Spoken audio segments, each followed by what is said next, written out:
The summer of 1888 pressed down on Red Hollow like a giant hand, squeezing the breath out of the streets. Dust hung thick in the saloon lamps, drifting through the heat-struck air inside the dust lantern. Nora Ellison moved between the tables with a tray held tight against her chest, her wrist still bruised from the night before. Earl Maddox watched her from his corner, whiskey burning in his grip, jealousy settling in his jaw. Something in his stare told her he'd been drinking long enough to forget she was human. And behind all that noise, a silence waited, one tied to a story Nora had never dared to voice. Patrons laughed as Earl shoved his chair back and stalked toward her. Nora tried to keep her head down, but his fingers tangled in her hair and yanked her backward. The tray clattered to the floor.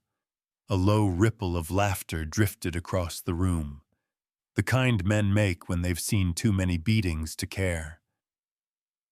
"Look at me when I talk to you," Earl slurred.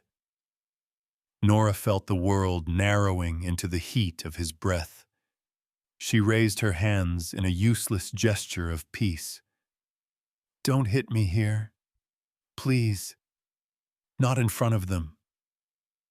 Her voice barely found its way out. Earl didn't hear it, or didn't want to. He drew back his arm, the whole room tilting as every eye turned toward the expected blow. But the blow never landed.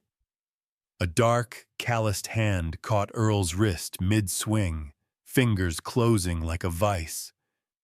The room stilled. The piano froze halfway through a note. Dust drifted slowly between the two men, as if the air itself held its breath. Malachi Reed stood behind Earl, taller than anyone remembered, coated in road dust from a long ride. His coat smelled of sun-baked leather, his eyes steady as a quiet storm. "That hand won't touch her again." Earl twisted, face reddening. "You don't tell me what to do with my wife."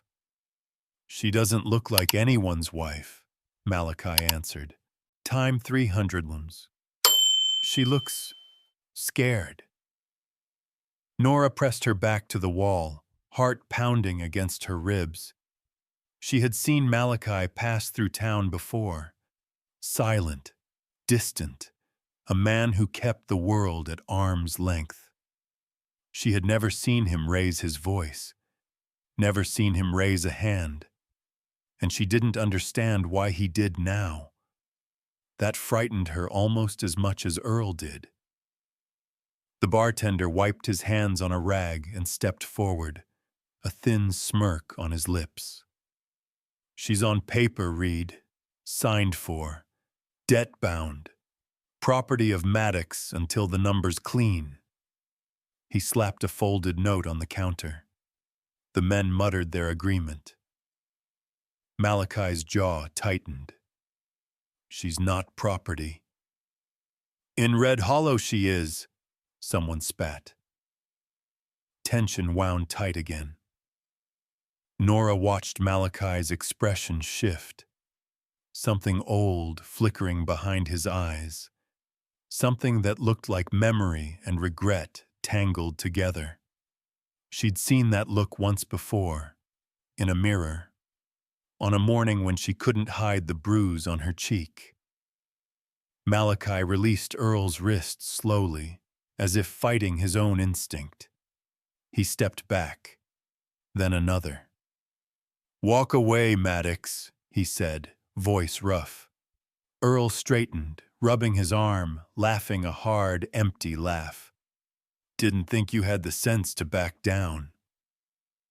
Malachi didn't answer. He glanced at Nora. One brief, cutting look that said he wished he could do more, and that he hated himself for stopping. Dust swirled through the doorway as a gust slammed the shutters. Nora's pulse hammered. She wanted to ask him not to go, but fear caught her by the throat. Malachi hesitated, then turned toward the exit. Earl leaned close to Nora, breath sour. "See? Even he knows better. You're coming home." The room blurred. Her hands trembled. She looked at Malachi's back as he walked away, coat brushing the floorboards. Something inside her whispered, "Don't let him leave you here." But the world had never listened to her whispers. It wasn't going to start tonight. Malachi reached the door. The wind carried grit across the threshold, rattling the lanterns overhead. Without turning, he spoke. "Tonight I walk away, Maddox, but this isn't over." The door slammed behind him. Earl's laughter rolled through the saloon, rough and mean. Nora pressed trembling fingers to her mouth to hold the sob inside. Outside, the storm wind rose, swirling red dust down the empty street. Malachi stood alone in it, staring back at the saloon as if weighing something heavy in his chest. And inside, Earl grabbed Nora's arm again, harder this time. The storm outside howled louder. The dust storm hit the street like a living thing, rattling the shutters of the dust lantern as Nora stumbled out with Earl's grip locked around her arm. Grit sliced across her cheek. The lantern over the doorway swung violently, casting wild shadows over the wooden posts lining Main Street. Earl shoved her against one of them. "You embarrass me in there again," he growled, "and I'll make sure you don't stand for a week." Nora steadied herself, breath shaking. The storm roared around them, swallowing her voice when she tried to speak. Fear pressed into her ribs so hard she could barely think. Malachi Reed stepped out of the swirling dust a few yards away, coat snapping in the wind like torn sailcloth. His gaze locked on Nora first, the bruise forming under her eye, the way she held her arms to her chest, before shifting to Earl with a quiet, controlled heat. Nora's voice scraped out, "Please, don't leave me here. If you walk off again, he'll finish what he started." For a moment, Malachi didn't speak. The wind whipped dirt across his boots as he looked at her, then at Earl, then down at the crumpled paper Earl still clutched. The debt note, proof she supposedly belonged to him. Malachi's throat worked like a man swallowing something sharp. "Let her go," he said. Earl snorted. "Not your business. Not your woman." The reply hit Malachi harder than Earl meant it to. Something shifted in his eyes. A flicker of memory. A colorless flash of screaming. Fire. People holding him back while the woman he loved burned behind a door he never broke through. Nora saw his expression change, but didn't understand the ghost behind it. The dust swirled harder, stinging skin. At the edge of the saloon porch, a figure stepped from the storm. Sheriff Dugan Hale, hat pulled low, coat slapping his legs. "Time 600 pems. He held a small stack of folded papers. "Read," he called over the wind. "You need to let this go." Malachi's jaw tightened. "She's hurt, Dugan. And I see that." The sheriff looked at Nora, something uncomfortable flickering in his eyes. "But I also see what the law says. She's signed over, married, debt-bound. Earl has claim until a court says otherwise." Nora shook her head violently. "I didn't sign anything. He forced—" Dugan raised a hand, not to silence her out of cruelty, but out of weariness that had lived in his bones for years. It doesn't matter how it happened. Not tonight. I owe Earl's family, and I can't start a war in my own street. Malachi stepped between Earl and Nora, broad shoulders blocking the storm's worst gusts. There won't be a war. Then walk away, Dugan said. His voice carried a plea beneath the command. Please. Malachi stared long enough for the wind to fill the silence with the hiss of drifting grit. Then his eyes dropped to Nora, small in the storm, trembling, clutching her arm where Earl had grabbed her. Her lips were cut, her breathing shallow. She looked like someone who'd been left too many times before. And Malachi looked like a man who'd done too much leaving. Earl yanked Nora back. She cried out as her shoulder twisted. Malachi's hand twitched toward his holster. Dugan's fingers brushed his own. A handful of townsfolk watched from porches and windows, dust swirling around them like ghosts waiting for a verdict. Malachi breathed hard through his nose. Then, slowly, painfully, he stepped back. Nora's face collapsed. Not in anger, not in betrayal, but in a heartbreak so worn out it barely had strength left. You're leaving me, she whispered. Malachi opened his mouth, but nothing came out. The wind tore at his coat, as if trying to drag him forward again, but his boots stayed rooted. I can't change the law tonight, he said. It sounded like he was talking to himself as much as to her. Earl laughed, jagged, drunk, swallowed by the storm. See, sweetheart? Even the big hero knows better. Malachi's eyes flickered. Shame, fury, memory, tangled and burning. He turned and stepped into the moving wall of dust. Nora reached out a shaking hand toward his back. She didn't expect him to take it. She just wanted him to look at her one more time. He didn't. Earl dragged her toward the saloon door. The wood flapped against its hinges, banging in the wind. Just as Malachi reached the middle of the street, he stopped.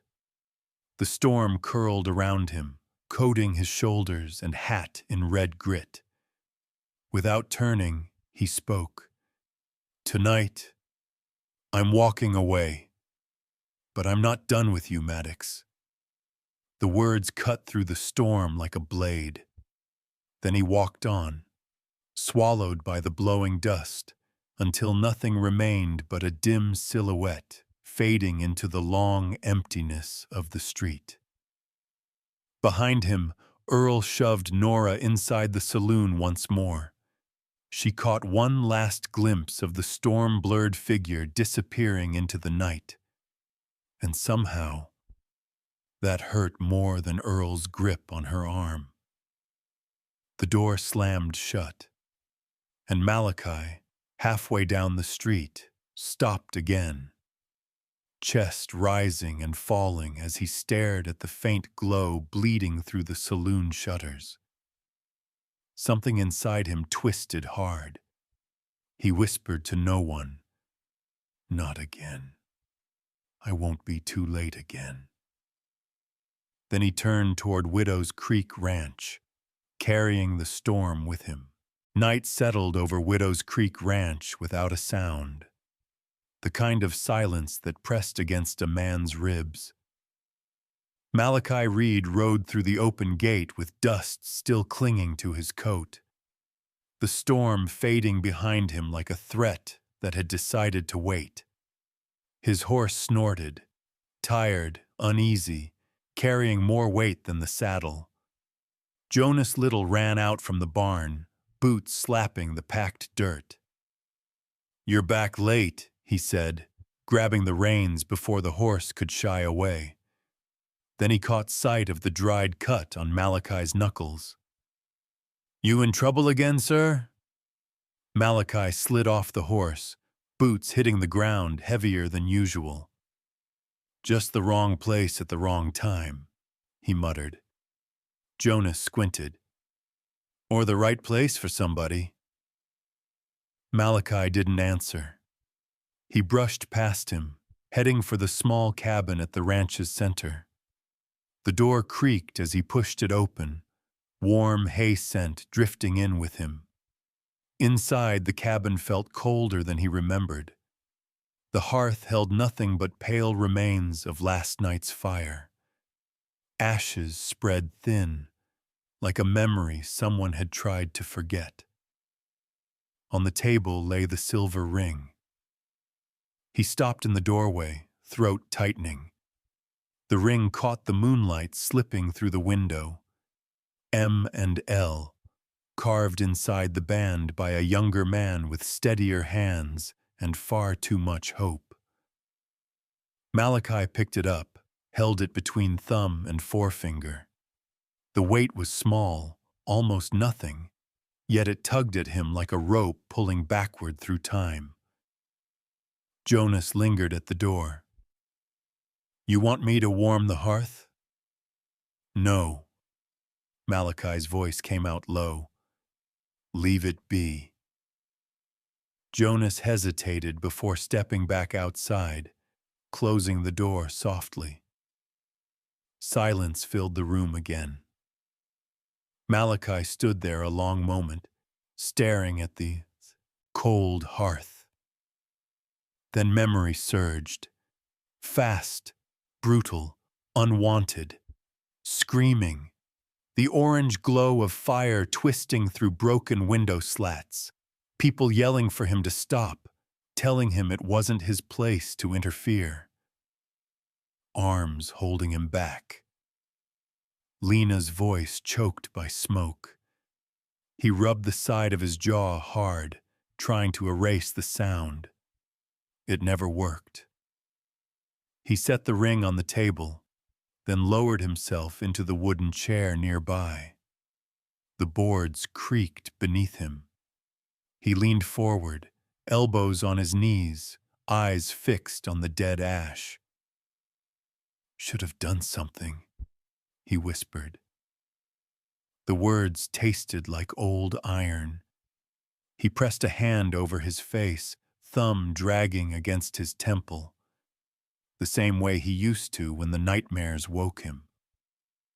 Tonight wasn't any different. The storm, the saloon, Nora's bruised cheek, all of it pressed against the same wound he'd never let heal. He heard Jonas's steps outside, the boy moving quiet so he wouldn't disturb him. Malachi wished he could muster a prayer, or a curse, or anything that sounded like direction. All he had was the hum of regret beating at his ribs. "Why now?" he murmured to the empty cabin. "Why her?" A gust of wind pushed against the shutters, rattling them. Something inside the hearth shifted. A faint crackle, soft as breath. Malachi frowned. He hadn't touched it. No flame had been lit since morning. But then, beneath the gray ash, a faint ember pulsed orange. Small, stubborn, refusing to die. He stared, unsure if his eyes were playing tricks. The ember glowed again, brighter this time, as though it had been waiting for him to look. He exhaled once, sharp and uneven. "That's not possible," he said, but the ember flickered anyway. He reached out, brushing his fingertips near the warmth. Careful, almost fearful. The ember brightened, catching a thin curl of bark beneath it, coaxing it toward flame. He closed his hand slowly, as if holding something fragile. Then Jonas knocked once. "Sir, you okay? Thought I heard something." Malachi didn't move his gaze from the ember. "Just the wind," he said. Jonas paused. "If you say so." Footsteps faded. Silence returned. Malachi leaned back in his chair, eyes still on the ember, pushing itself stubbornly back to life. It felt like a sign he wasn't ready for. Something inside his chest tightened, tugged toward a choice he'd walked away from once, and paid for ever since. He looked toward the window. Out past the dark fields, the faint glow of Red Hollow flickered on the horizon, shifting with the last tail of the storm. A thought rose, one he didn't want. She's alone in that town. He pressed his palms together, head bowing, the ember hissing softly behind him. He didn't pray. He just listened.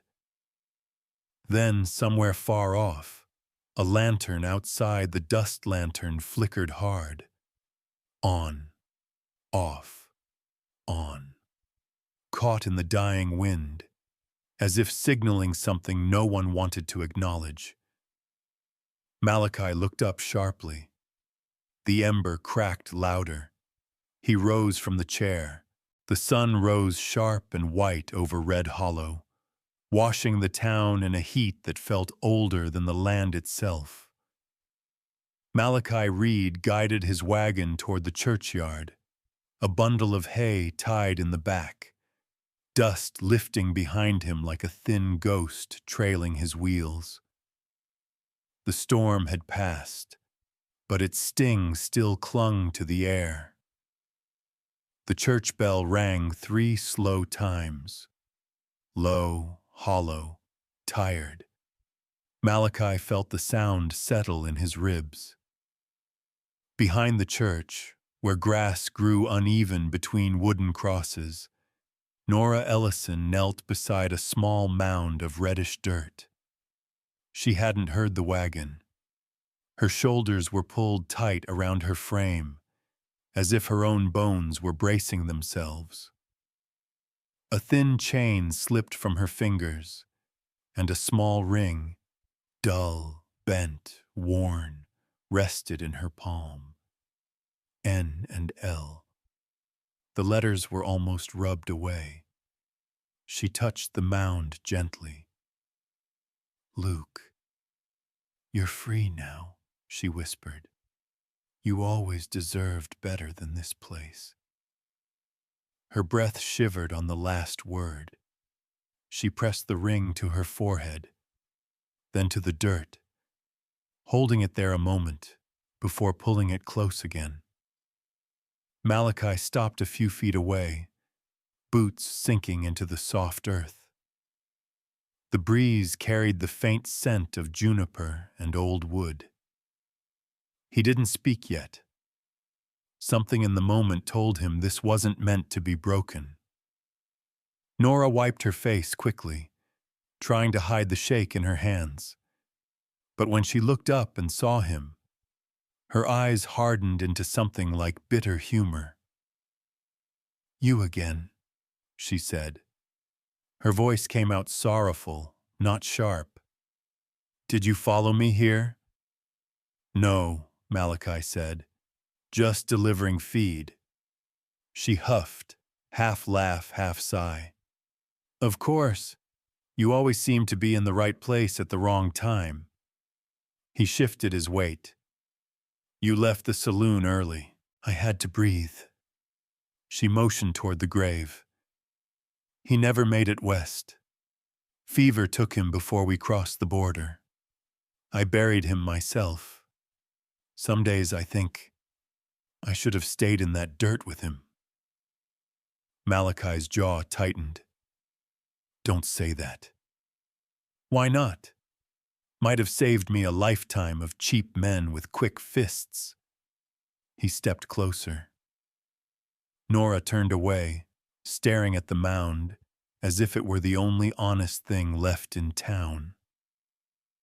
"You did what you could," Malachi said quietly. "Did I?" She laughed, dry, empty. "Last night you tried to save me. That was your mistake." Malachi frowned. "I don't regret it." She looked at him then, eyes red, but burning with something fierce. "You should. You saved the wrong person, cowboy. The one worth saving is under this dirt. I'm just what's left." Malachi's throat worked. He didn't look away. "People don't stop being worth saving just because something broke them." Nora shook her head. "You don't know the things I've done to keep breathing. And you don't know the things I've done to stop feeling," he answered. The wind rustled through the trees. Neither of them spoke. Nora's grip tightened around the bent ring. "You think standing between me and Earl makes you a hero?" she asked softly. "It doesn't. It makes you a fool." Malachi didn't flinch. "Maybe. But I'd rather be a fool who stood there than a man who walked past." Nora blinked, breath catching in her throat. She looked like she wanted to argue, wanted to tell him he didn't understand. But no words came. The moment hung between them like a delicate thread. Then footsteps approached. Heavy, purposeful, wrong for a place meant for quiet. Sheriff Dugan Hale appeared at the edge of the churchyard. Earl Maddox walked behind him, shirt half tucked, jaw bruised from where Malachi had slammed him into the wall. His smile was cruel, thin, triumphant. Dugan avoided Malachi's eyes, but his grip on the papers in his hand tightened. "Nora," he said, voice carrying shame, "you need to come with us." Nora stiffened. Earl stepped forward, tugging his coat straight. "She's my wife, and she's got work to do." Nora looked at Malachi, one brief, pleading flicker, so quiet he almost missed it. Malachi's fists curled, knuckles whitening. He took half a step forward. Dugan raised a hand. "Don't. Malachi, you know how this works." Malachi didn't shout, didn't curse. He just stood there, caught between a grave and a law he no longer believed in. Nora's voice came out small. "I don't belong to him." "You signed paper," Earl snapped. "I didn't." "Nora," Dugan cut in softly. "Please, I can't protect you if you make this harder." Her shoulders collapsed. Earl grabbed her arm.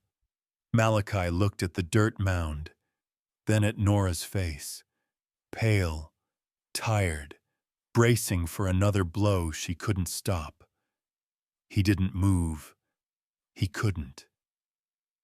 The moment echoed a night years ago. A burning house. People holding him back. A woman screaming behind a door he never opened. Earl dragged Nora away. She twisted in his grip just long enough to look over her shoulder. "If you walk away again," she said, voice cracking like dried wood, "I won't have anything left the next time." Her words hit harder than Earl's fist ever could.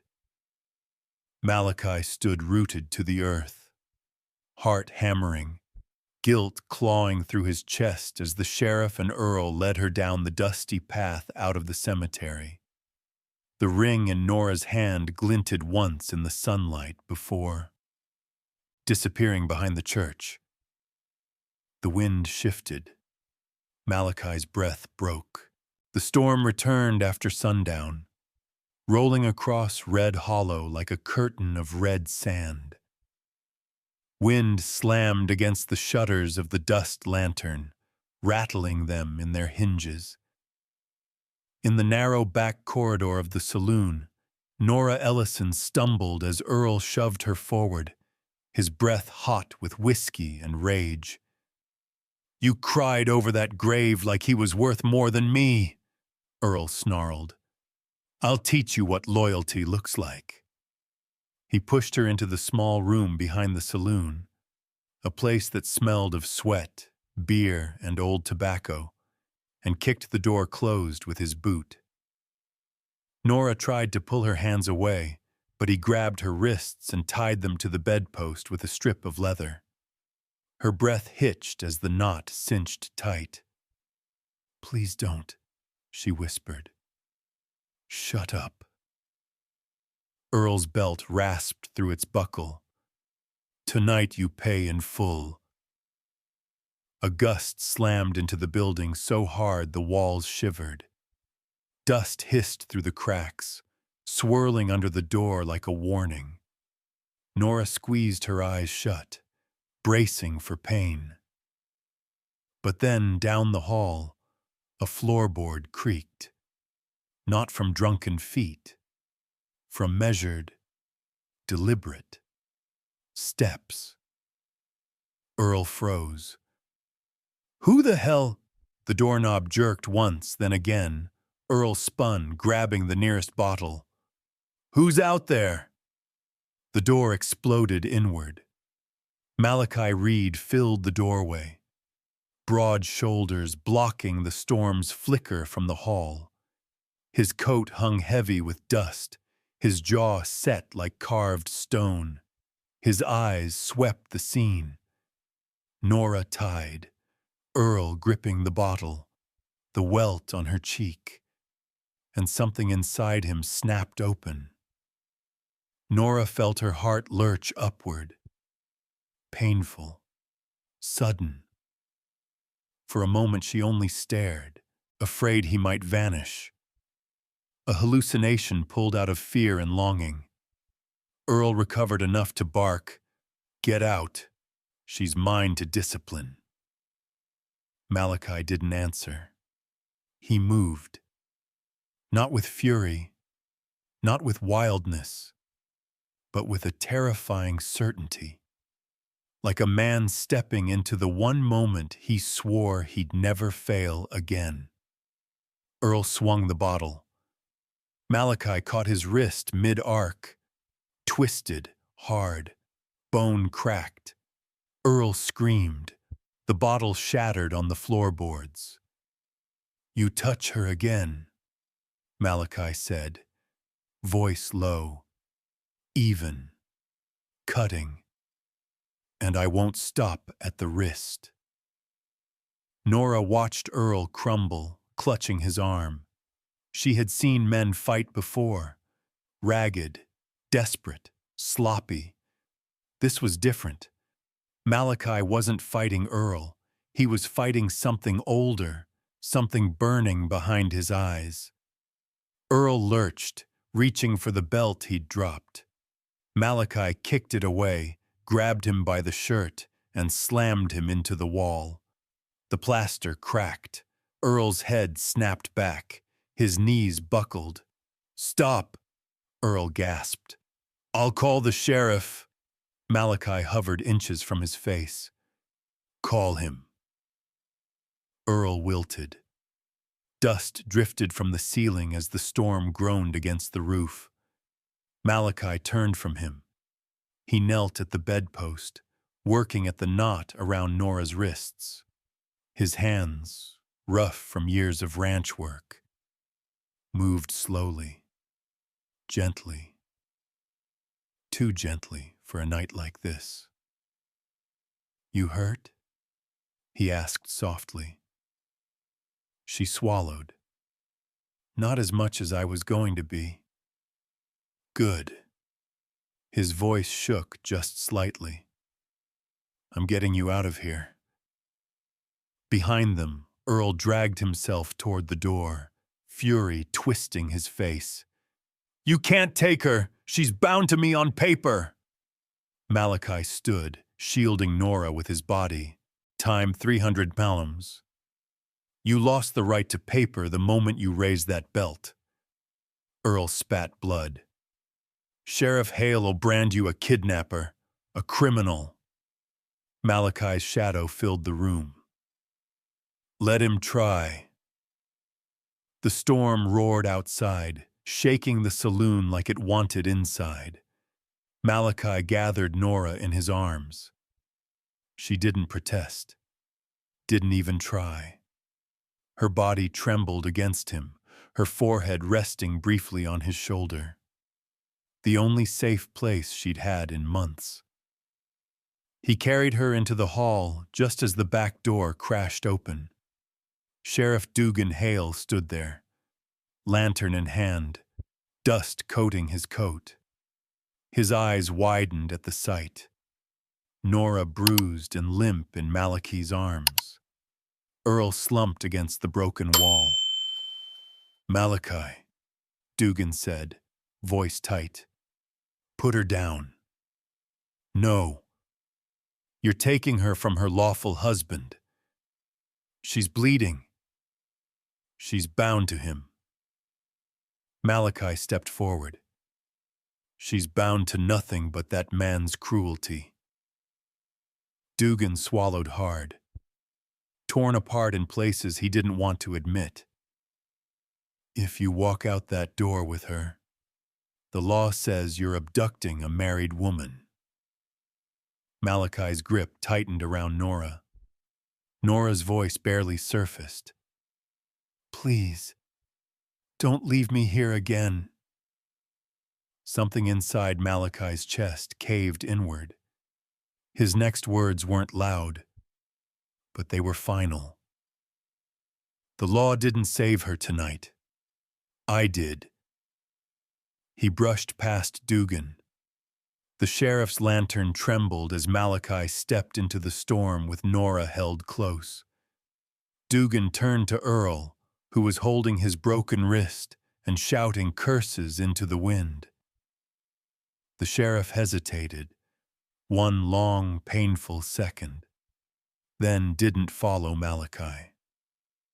Outside, sand whipped at Malachi's face as he lifted Nora onto his horse, climbed behind her, and wrapped one arm around her waist to steady her. "Hold on," he murmured.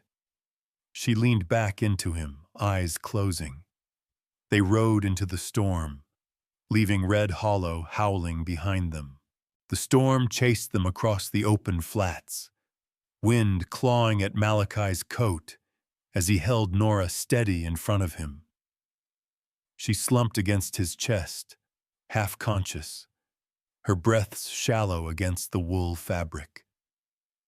Widow's Creek Ranch finally rose through the red haze, its fence posts swaying in the gale, lantern by the barn flickering like it was fighting for its own survival.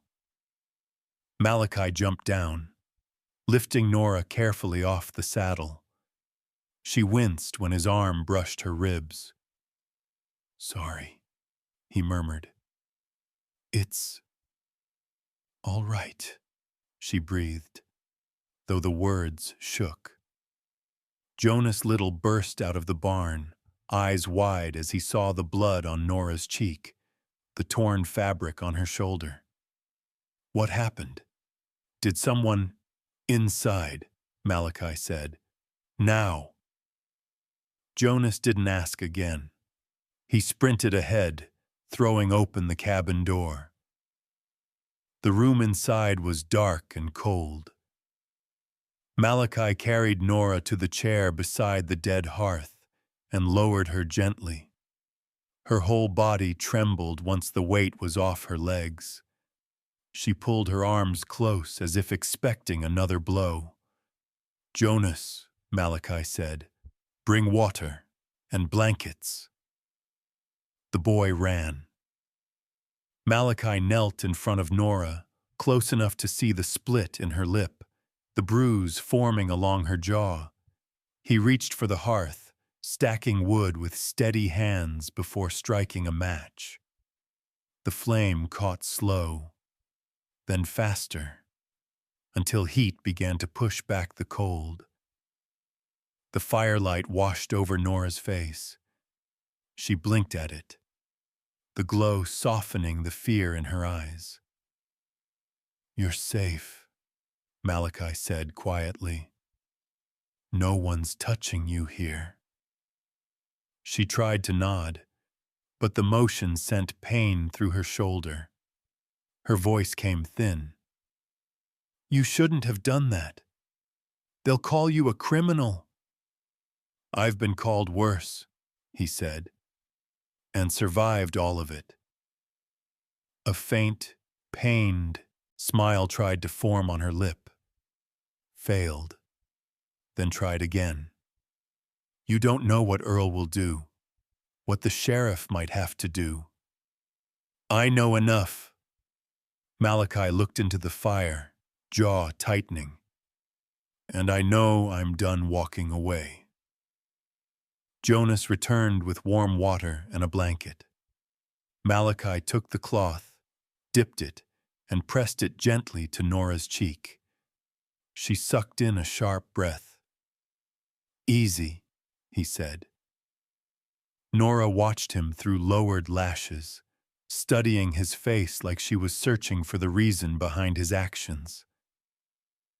"Why did you come?" she whispered. Malachi kept cleaning the blood from her temple. "I heard something, and I knew." "Knew what?" "That if I didn't go back," his hands froze for half a second, "I'd lose something again." Nora didn't know what that meant, but the heaviness in his voice tugged at her chest. She lowered her gaze. "You didn't have to save me." Malachi wrung the cloth out. "Didn't feel like a choice." The fire crackled softly. Heat spread slowly into the cabin, warming the air around them. Jonas placed a second blanket around Nora's shoulders, careful not to touch her bruises. "You hungry?" Jonas asked. Nora shook her head. "Just tired." "You can sleep here," Malachi said. "No locks, no restraints. No one stands over you." Her eyes glistened. "I don't remember the last time I slept without fear." He rose, turning away so she wouldn't see the emotion crossing his face. "You will tonight." As he stepped toward the table, Nora's gaze drifted across the room and landed on the silver ring lying near the lamp. "M&L," she said softly. "Whose?" Malachi stopped. "My wife's," he answered. "And my daughter's." Nora's breath caught. "The fire. The things they say in town." "Most of it's true." He spoke with a stillness carved from years of regret. "I didn't get to them in time. People kept me back, told me not to interfere." His eyes flickered with the weight of memory. "I listened." Nora looked at him for a long moment. "I'm sorry." Malachi shook his head. "I don't need sorry. I need to stop standing on the wrong side of the door." The room fell into a quiet that felt almost sacred. Outside, the storm began to fade, wind losing its fury.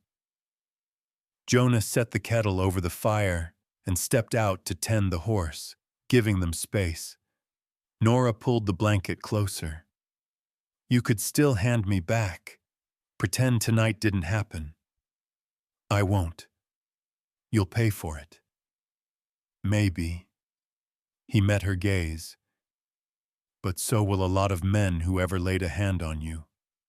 I can live with that trade. Her eyes softened, fear easing into something else, a slow, fragile warmth. Then hooves, distant but unmistakable. Malachi stiffened. He crossed to the window, parting the curtain just enough to see. Through the dying storm, lanterns bobbed at the ranch gate, silhouettes on horseback. Shapes he knew. Nora's voice thinned. Is it Earl? No. Malachi drew a breath. Sheriff Hale. She gripped the blanket tighter. He'll take me. Malachi stepped back from the window, expression steady and quiet, like a man who had already made his choice. Not tonight, he said. Outside, the lanterns drew closer. The fire crackled behind him, warming the cabin. And Nora, still, trembling, whispered, "Then what happens now?" Malachi didn't answer. He just reached for his coat as the shadows of the riders stretched across the ranch yard. Dawn pressed a cold gray light over Widow's Creek Ranch. The storm dead at last, leaving red dust settled along the fence posts like dried blood.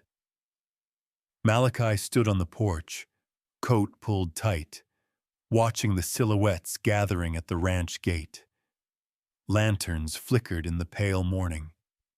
Horses snorted clouds of steam. Sheriff Dugan Hale sat at the center of them, reins held firm. On his left, Earl Maddox nursed his broken wrist, face swollen, twisted with resentment. Two other men, farmhands loyal to the Maddox family, flanked them, rifles resting across their saddles. Jonas slipped out of the barn and stood beside Malachi. They come for her. Malachi didn't answer. He stepped off the porch, boots crunching over the cold dust. Stay inside, he said. Jonas hesitated, then nodded and ran toward the cabin door. Nora watched from the window, blanket wrapped around her shoulders, breath fogging the glass. She wanted to run to Malachi, wanted to stop him, but her legs shook beneath her. She pressed her hand to the cold pane instead. Malachi reached the gate. The men straightened, hands hovering near their holsters. Sheriff Hale cleared his throat. Malachi, we need to talk. No, Malachi said. You came to take her. Dugan's face tightened. The law isn't the same as justice, Malachi cut in. Earl barked a laugh, high and cracked. A fancy word from a man who stole another man's wife. Malachi turned his head slightly. You want to repeat that?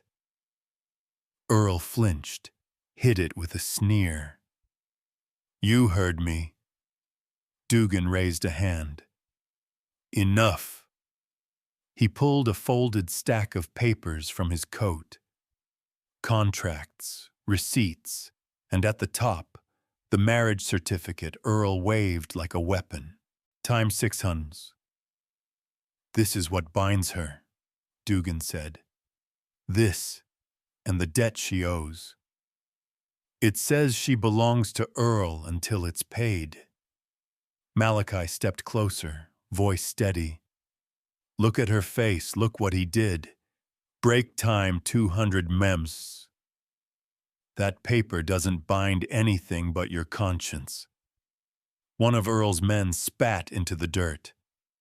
Don't matter. Paper's paper. Malachi's jaw tightened. You think that makes it true? Dugan swallowed, eyes flicking toward the cabin window. toward Nora's bruises, her trembling frame. He exhaled slowly. Truth doesn't always matter in this territory, but law does. Malachi didn't move. Dugan shifted uneasily. If you don't turn her over, I have to declare you a fugitive. You already have, Malachi said. The wind moved through the dry grass, the only sound between them. Nora opened the cabin door, stepping outside slowly, leaning against the frame for support. The blanket slipped from her shoulders, revealing the blue bruise on her collarbone. Earl smirked when he saw her. Get over here, Nora. She didn't move. Nora, Dugan said gently, this doesn't have to be harder. It already is, she whispered. Malachi turned slightly toward her. Go back inside. Her voice trembled. No. A flicker of fear crossed Earl's face. Fear she might speak, might expose him. Sheriff, Earl snapped, do your damn job. Dugan looked at Malachi, then at Nora. Something cracked in his expression. Quiet, subtle, but real. Then hoofbeats. Reverend Cole rode up, reins loose in his hand, eyes stone calm as he took in the scene. He dismounted, boots thudding on the cold dirt, and stood between the two sides. You boys aiming to spill blood before breakfast? He asked softly. No one's spilling anything, Earl snapped. I'm taking back what's mine. Reverend Cole's gaze drifted to Nora. She belongs to no man's fist. Earl's men shifted nervously. Cole stepped forward. If you claim she is yours legally, then bring her to the church. Let the town hear her speak. Let the truth stand in daylight, not behind whiskey doors. Earl shouted, We don't need a damn sermon. Be quiet, Earl, Dugan snapped. The sheriff looked at Cole, then at Malachi, then finally at Nora. The weight in his shoulders eased, just slightly. He's right, Dugan said. Earl gaped. What? We'll take this to the church. Let her speak. People will hear it straight. Earl protested again, but Dugan ignored him. Malachi didn't move, but something in his stance loosened, just barely. Cole nodded once, firm. Then we gather at noon. The sheriff turned his horse. Earl cursed but followed with his men. As dust rose behind them, Malachi exhaled a breath he'd been holding since last night. He walked back toward the cabin. Nora hadn't moved from the doorway. Her eyes were wet, but no tears fell. You didn't have to do this, she whispered. Malachi stopped in front of her. Yes, he said. I did. She looked down, throat working. They'll twist my words. They'll twist me. I won't let them. Why? She asked, voice cracking. Why do you keep... But she didn't finish. Because behind Malachi, at the far edge of the ranch, the sheriff's lantern still flickered, like an omen. And Malachi's jaw set as if he were preparing for something heavier than the law itself. Red Hollow's church had never been so full. By noon, every bench creaked under the weight of bodies. Ranchers still smelling of horse sweat, miners with dust on their boots, wives clutching shawls against their throats. Sunlight leaked through the stained glass windows in fractured colors, catching the drifting motes in the air. At the front stood Reverend Cole, hands resting on the worn Bible. Sheriff Dugan Hale leaned beside him, jaw tight. Earl Maddox strutted in with his arm bandaged to his chest, milking the injury like a badge. Malachi Reed entered last, with Nora. Every head turned. Whispers rippled like wind through tall grass. Nora's steps faltered, but Malachi's hand hovered near her back. Not touching, just close enough for her to feel anchored. She stared at the floorboards as they walked down the aisle, each step heavier than the last. Reverend Cole lifted his chin. "We're here to hear truth, not to trade insults. Let the woman speak first." Earl scoffed loudly. "She'll say whatever he told her to." Nora flinched. Malachi's gaze snapped toward Earl. Quiet and dangerous. Cole raised a hand. "Earl Maddox, you'll get your turn. For now, silence." Nora stood before the congregation, fingers trembling against the hem of her sleeve. She forced her voice out, raw and unpolished. "I didn't sign anything of my own will. Earl forced me, threatened me, used my brother's death to control me. The debt isn't mine. It was my father's. And the marriage." Her throat closed. "I never agreed to it." Earl exploded from his bench. "Liar!" Dugan stepped between them before Malachi reached him. "Sit down," the sheriff ordered. Nora's eyes glistened, but she kept going. "I was beaten, locked in rooms, kept working until I fainted. When Malachi pulled me out, it was the first time someone treated me like a person." Her voice cracked. She turned slightly, just enough to see Malachi in the corner of her eye. His expression didn't change, but the muscle along his jaw pulsed. Cole nodded slowly. "Thank you, Nora. Now Earl Maddox." Earl swaggered forward, smirk sharp and ugly.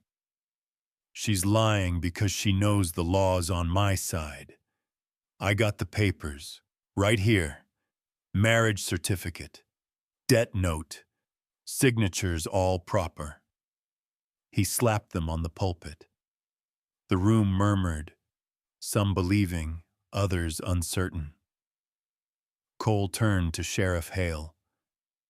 "You saw her face. You saw the bruises." Dugan swallowed hard. "I did." "And did the papers come with witnesses?" Earl glared. "Didn't need any. My uncle wrote 'em up himself." More whispers. Nora closed her eyes. This was where things always turned. Paper over pain. Ink over truth. Cole's voice softened. "Nora, is there any written proof of your rights?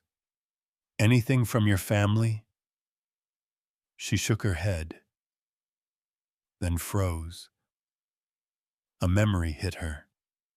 Her father's rough hands, placing a sealed envelope into hers the night before he died. "This keeps you safe," he'd whispered. "Don't let them take it." Her breath caught.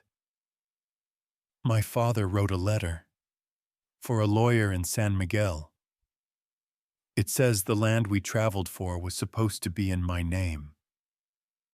The church erupted. Shocked voices, accusations, warnings.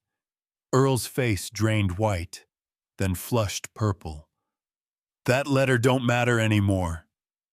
Malachi stepped forward, voice slicing the noise in half.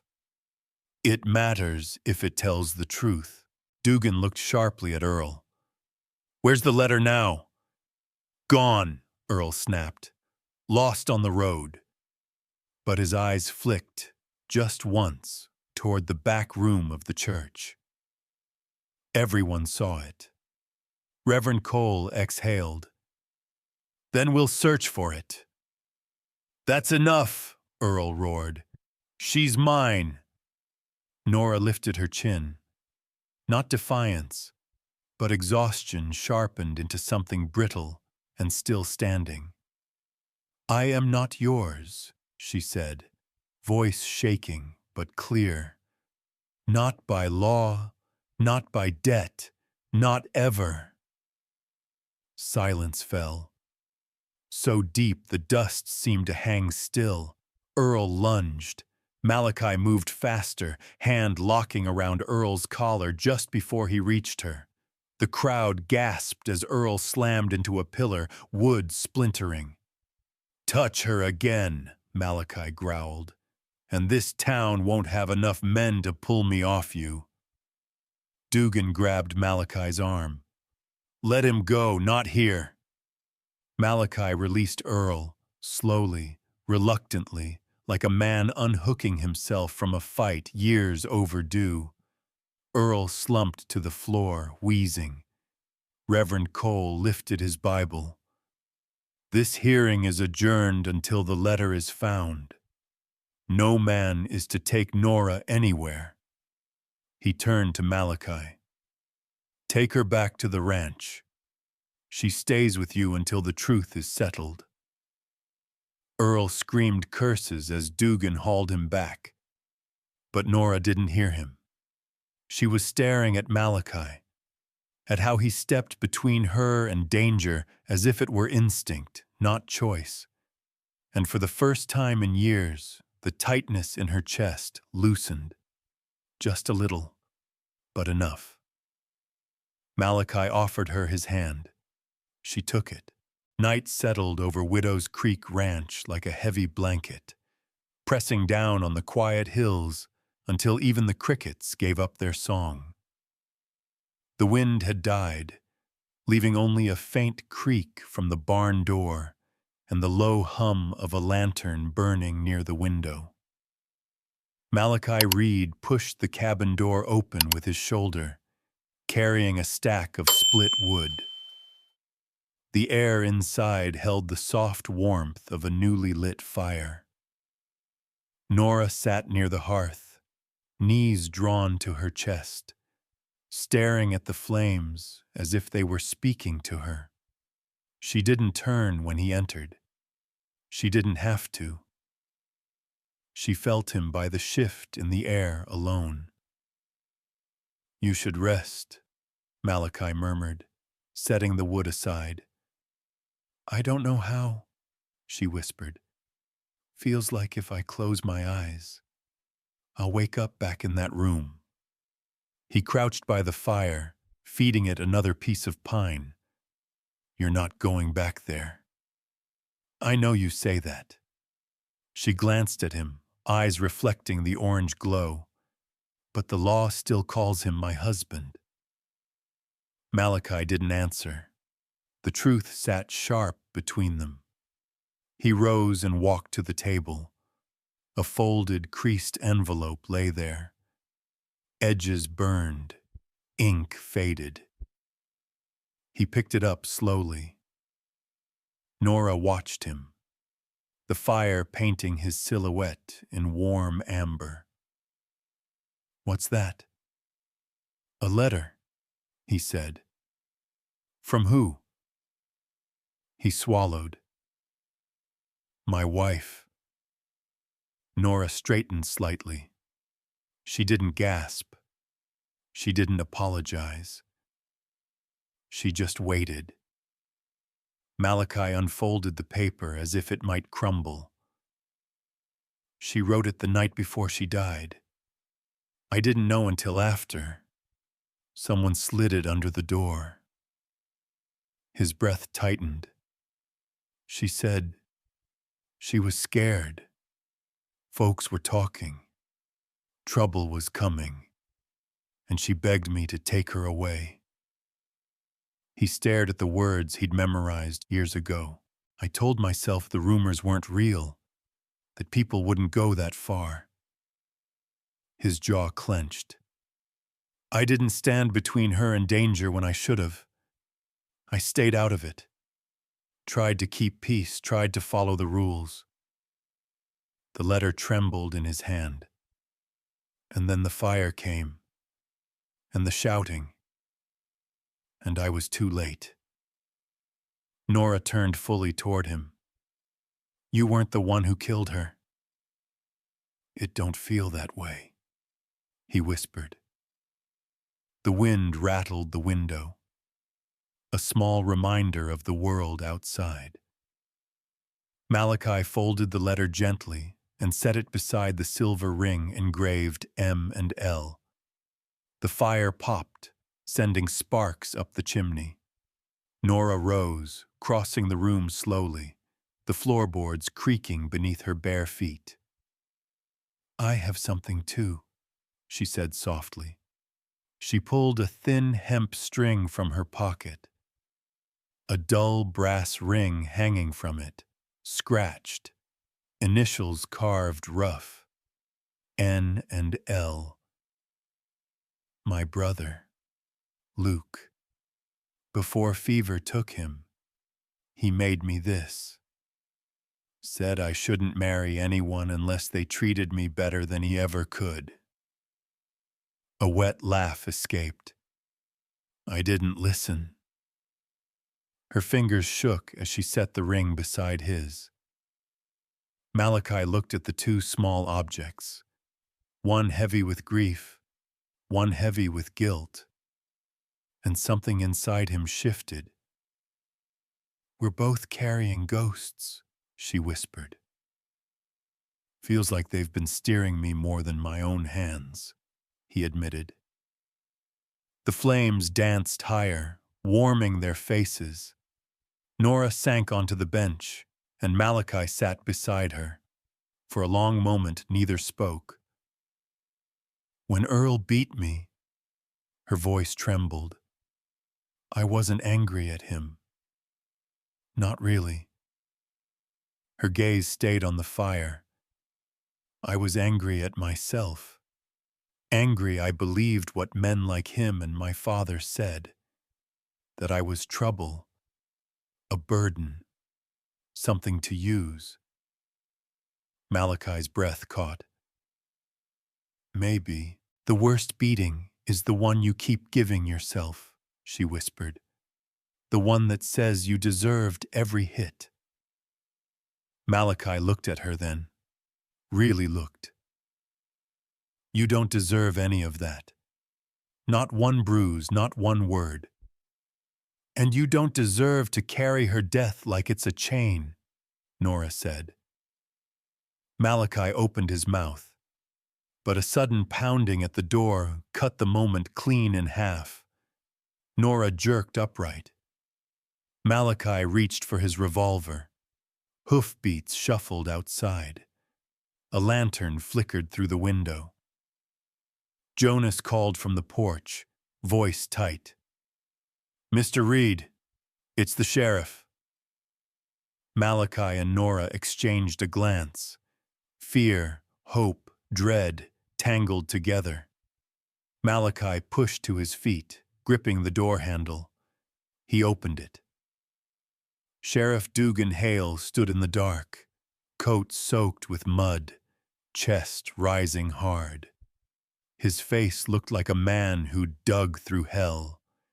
In his hand was a torn, dirt-stained envelope. I found the letter, he said, voice shaking. Your father's letter, Nora, the one they hid. He held it out, rainwater dripping from the edges. Behind him, the night stretched silent and black. Inside the cabin, the fire hissed, as if the air itself held its breath. Rain clung to Sheriff Dugan Hale's coat as he stepped into the cabin. His boots left dark prints across the floorboards, and the lantern in his hand flickered like it was afraid of the wind outside. Malachi stood still. Nora froze where she sat near the fire. "I found this hidden under Earl's floorboard," Dugan said. "They meant to bury it." He held out a torn envelope. Nora reached slowly, fingertips shaking. When she broke the seal and unfolded the paper, her breath hitched. "It's my father's handwriting," she whispered. "He wrote to a lawyer, said the land he bought on the way west was to be in my name, only mine." She pressed the letter to her chest. Tears welled. Not the frightened kind, but something softer, aching, almost disbelieving. Dugan nodded. "It's valid, Nora. Date, signature, everything." "But the marriage," she whispered, voice shrinking. "It's still legal." Dugan looked away. "Until it's overturned by the state court. Yes." "So Earl can still come after me?" "He'll try," Dugan said. "But this letter turns the law against him." Nora stared into the fire, shoulders trembling. "I'd give up the whole land if it meant never seeing him again." Malachi stepped closer, lowering himself beside her. "You're not going back," he said quietly. Her eyes flicked to him, hollow, searching. "You can't stop everything." "No," Malachi said. "But I can stand between you and him until the law does." The fire popped, throwing sparks against the stone. Malachi rose and walked to the table. He picked up the small silver ring engraved M and L. The weight of it softened his shoulders, but he didn't put it down. Nora watched him. "That was hers." "Yeah," Malachi said, voice low.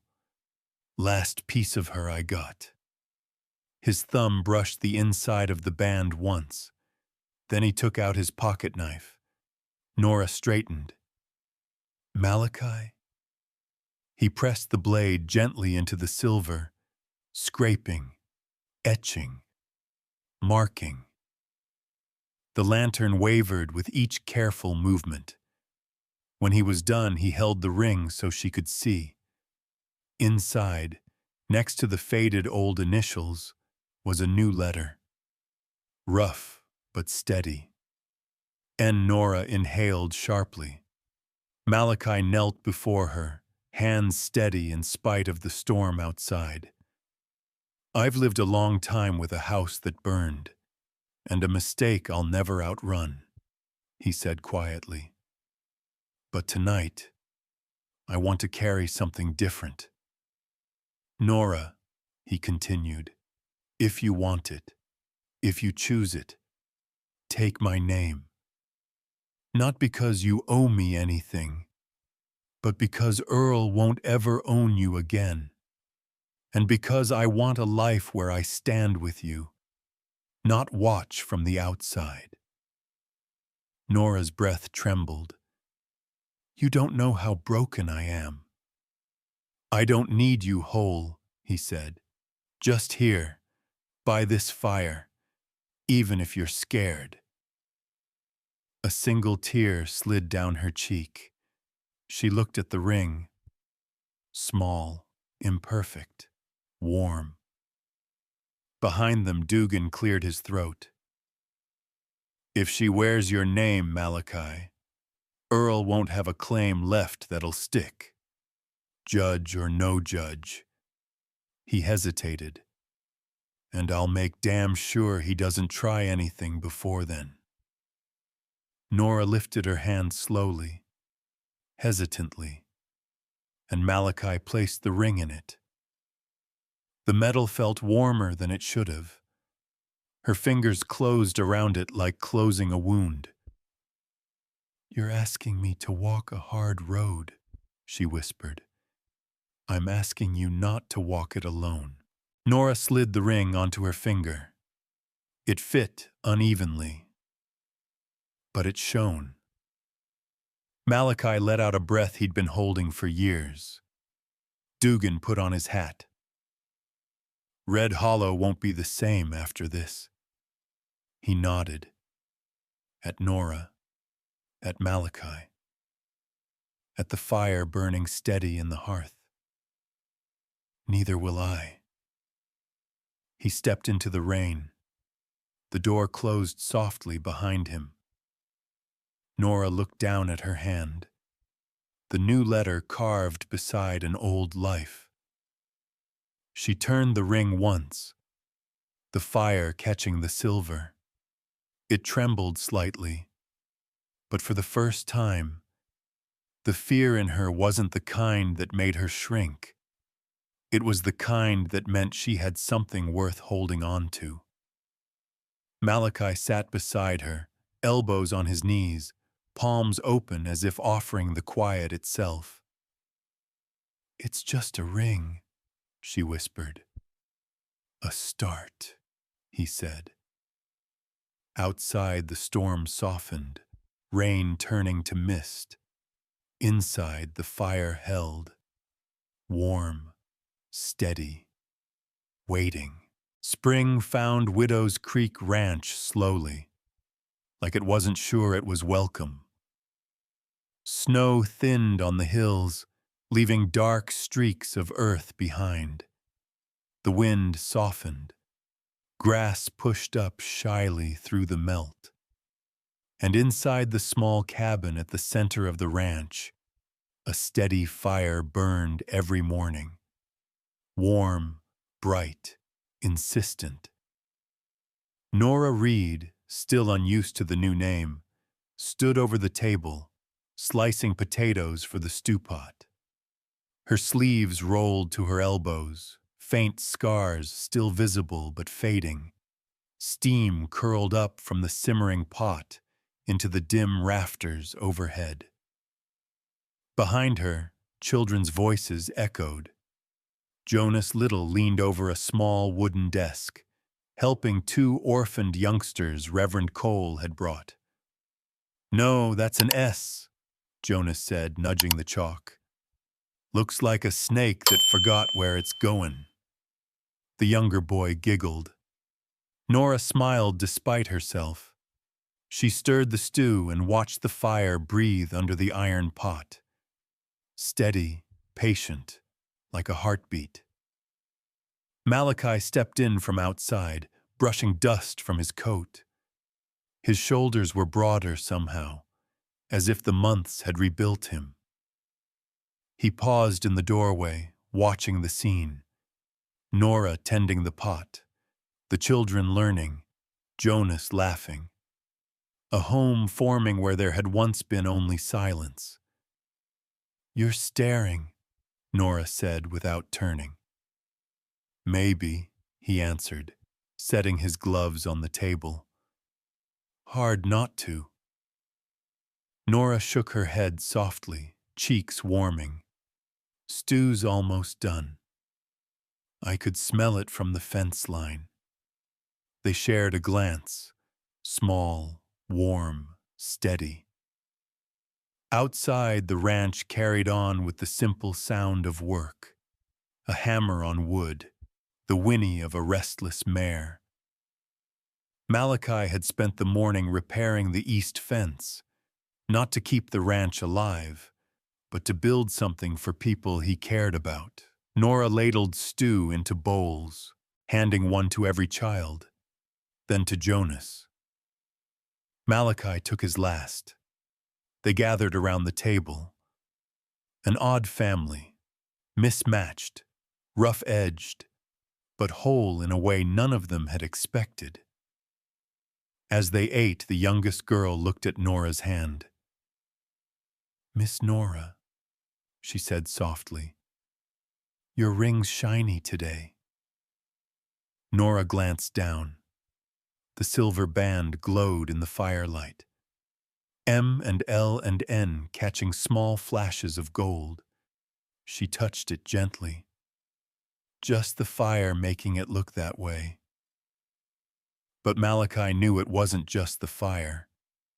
After the meal, the children ran outside into the yard, Jonas chasing them with mock outrage. Nora gathered the bowls, washing them in warm water. Malachi leaned on the doorway, watching her quietly. "You're quiet today," she said. "Just thinking." "About what?" He looked toward the hills.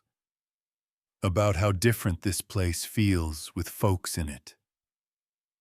Nora paused, wiping a bowl with a cloth. "I didn't mean to change anything." "You didn't change it," he said. "You saved it." She looked at him sharply, but he wasn't smiling. His eyes were warm, earnest. Before she could speak, hoofbeats approached from the road. Jonas shouted, "Rider coming!" Nora stiffened. The old instinct, the one that flinched at every footstep, clawed up her chest. Malachi stepped forward, blocking the doorway gently with his body. "It's just Cole," Jonas called. Reverend Cole dismounted near the gate and walked to the porch, tipping his hat. "Afternoon." Nora exhaled slowly. Cole stepped inside, brushing dust from his coat. "Brought some news." Malachi's shoulders tensed. "Earl?" "No." Cole's voice stayed calm. "He left Red Hollow 2 months ago, sold the saloon, packed what he had left. Folks say he's heading south." Nora's fingers tightened around the sink. She didn't speak. "Will he be back?" Malachi asked. Cole hesitated. "He said he might.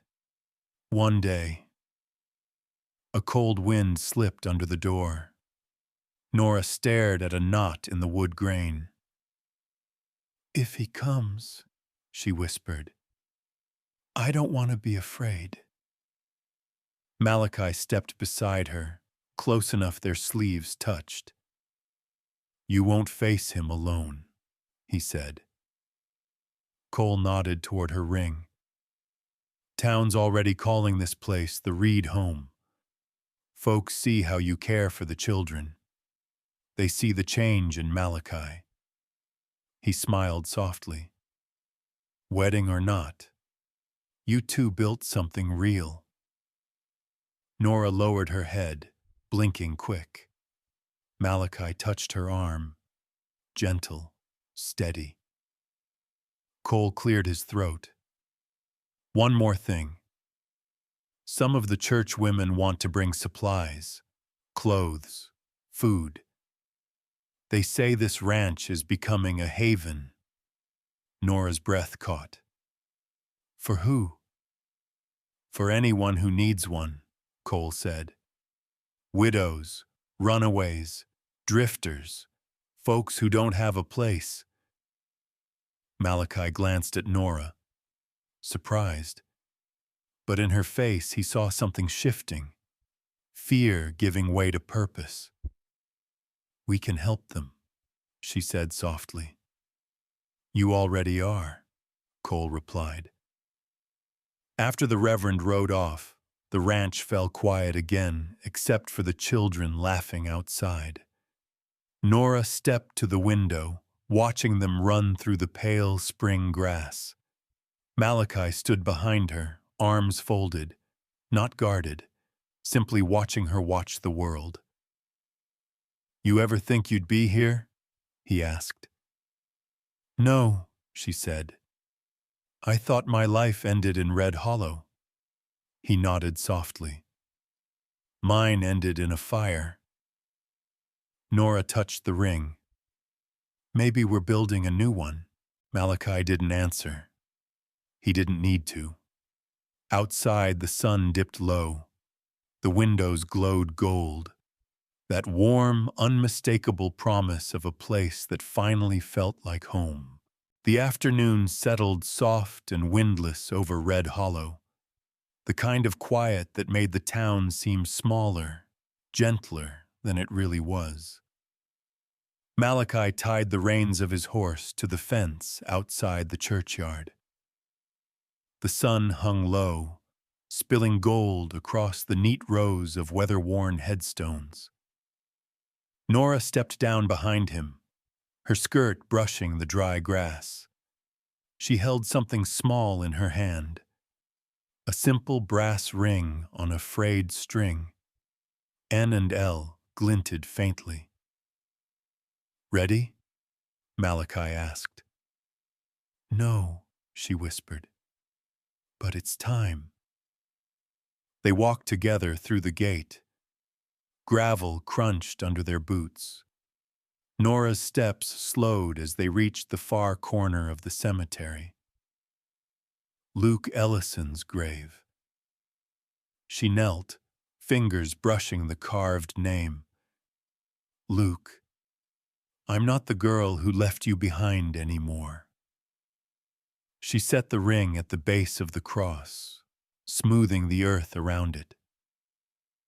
"You always told me I deserved better. I didn't believe you. Maybe now I'm learning how." Malachi stood behind her, quiet as the grass. When she rose, she squeezed his sleeve, grounding herself in the one thing that hadn't failed her. "Your turn," she murmured. Malachi exhaled slow and stepped to another stone. Lena Reed, beloved wife and mother. He knelt, placing wildflowers on the grave. When it happened, I kept asking myself why I hesitated, why I didn't push through the crowd. I've hated myself longer than I've lived. His voice lowered. But I stood between Nora and danger, and I didn't look away. If you can see that, I hope you'll let go of me a little. Nora linked her arm through his, not pulling him up, just standing with him. They shared a silence that felt like a door finally closing. The church bell rang. 3 slow, steady notes drifting across the dry air. "Feels like it's blessing us," Nora said.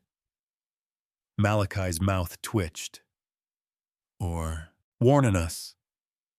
"Don't ruin it," she whispered back. By the time they rode home, the sun had dipped behind the ridge. Widow's Creek Ranch glowed ahead. Warm chimney smoke curling upward, Jonas chopping wood, the children waving from the fence. "This is home," Nora murmured. "It is," Malachi answered. They reached the porch. Through the window, a soft golden glow spilled onto the dirt. Steady, inviting, almost sacred. Nora paused. The glow had once been foreign to her. Now it felt like a promise. Inside, the children set bowls on the table with clumsy pride. Bread warmed on the hearth. Laughter rose in gentle echoes. "You think we can keep this?" Nora asked. "This peace?"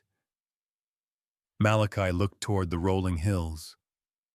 "Peace ain't something folks hand you," he said. "It's something you choose. Every day. And something you protect, if you have to." Nora touched the ring. M and L and N, warm from her skin. "Then I choose it," she said. Malachi reached for her hand. brief but steady. Then you ain't choosing it alone. They stepped inside together. Jonas looked up. Supper's ready. Nora smiled, quiet, honest. The fire popped in the hearth. The door shut behind them, keeping the cold out and the warmth in.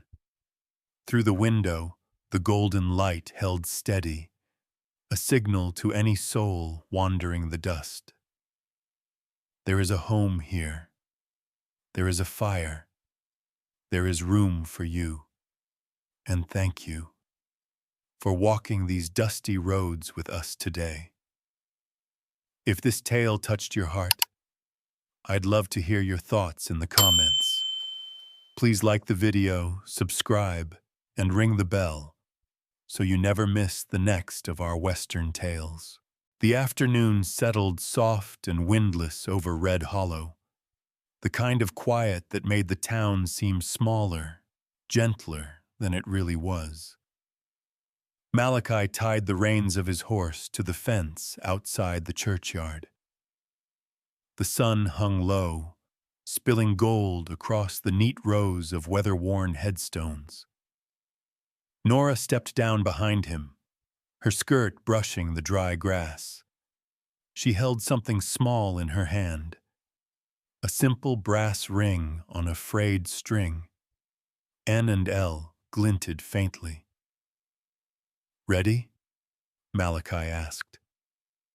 No, she whispered. But it's time. They walked together through the gate. Gravel crunched under their boots. Nora's steps slowed as they reached the far corner of the cemetery. Luke Ellison's grave. She knelt, fingers brushing the carved name. Luke, I'm not the girl who left you behind anymore. She set the ring at the base of the cross, smoothing the earth around it. You always told me I deserved better. I didn't